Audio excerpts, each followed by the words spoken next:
É uma lareira de tamanho médio.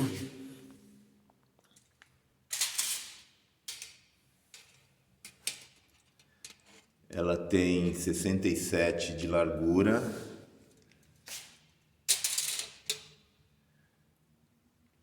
45 de altura, né?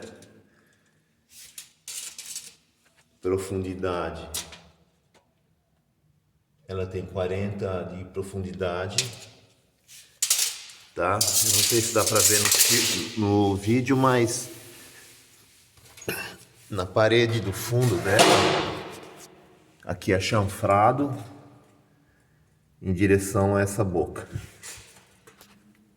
tá? Aqui é a boca dela, essa parte aqui é reto, né? Não sei se dá pra perceber o canto. E agora eu vou tentar filmar lá dentro. Vou entrar por dentro dessa gargantinha aqui. Ali a boca dela. Ali deve ter uma boca de 25, tá? Esse lado de cá ele é chanfrado em direção à boca. E do outro lado de trás ele é reto para cima, tá? Mas ele vai formando um cone em direção à chaminé, tá? Eu vou tentar filmar um pouquinho mais adentro para mostrar uma garganta que foi feita, tá? Acima daquela boca ali. Tá, ali é uma garganta que foi feita.